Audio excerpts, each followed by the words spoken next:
அனைவருக்கும் வணக்கம். இந்த கூட்டத்தை சிறப்பான முறையில் பல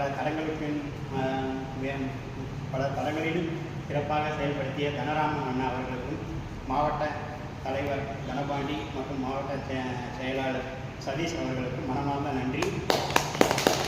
அவர்களின் அழைப்பில் இருந்தாலும் தேனி மற்றும் ஈரோடு கோபிச்செட்டிப்பாளையத்திலிருந்து வந்திருக்க மாநில நிர்வாகிகள் அவர்களுக்கும் மனமார்ந்த நன்றியை தெரிவித்துக் கொள்கிறேன்.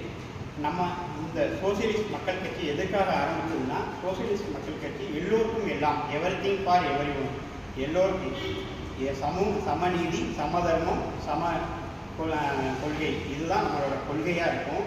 அதாவது சார் எலெக்ஷன் ஸ்ட்ராட்டஜி பண்ணுவார், தேர்தல் எப்படி நிற்கணும் என்னன்னு தெரியும் அப்படின்னு. அதனால் நம்மளோட கொள்கை என்னென்னா, கிராமம் தோறும் அரசியல் விழிப்புணர்வு பயிற்சி கொடுத்து அங்கே அவங்களுக்கும் அரசியல் தெரியணும் அப்படிங்கிறது தான் நம்மளோட சோசியலிஸ்ட் மக்கள் கட்சியோட கொள்கை. அதே மாதிரி பசுமை வழி, வீட்டுக்கு ஒரு மரம் வளர்க்கணும் அப்படிங்கிறது தான். அதே மாதிரி இலவச கல்வி சிறுபாலர் பள்ளியிலேருந்து கல்லூரி வரை இலவச கல்வி வேணும் அப்படிங்கிறது தான் எங்களோட கொள்கையாக இருக்கணும்.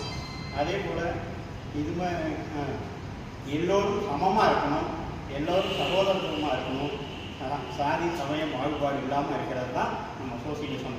சோசியலிசம்ங்கிறது எல்லோருக்கும் எல்லாங்கிறது தான் ஃபைனலாக இருக்கிறது தான். சமத்துவம், சகோதரத்துவம், சமநீதி, இதுதான் 3 கொள்கை. நம்ம கட்சியோட 3 கொள்கை இதுதான். நன்றி.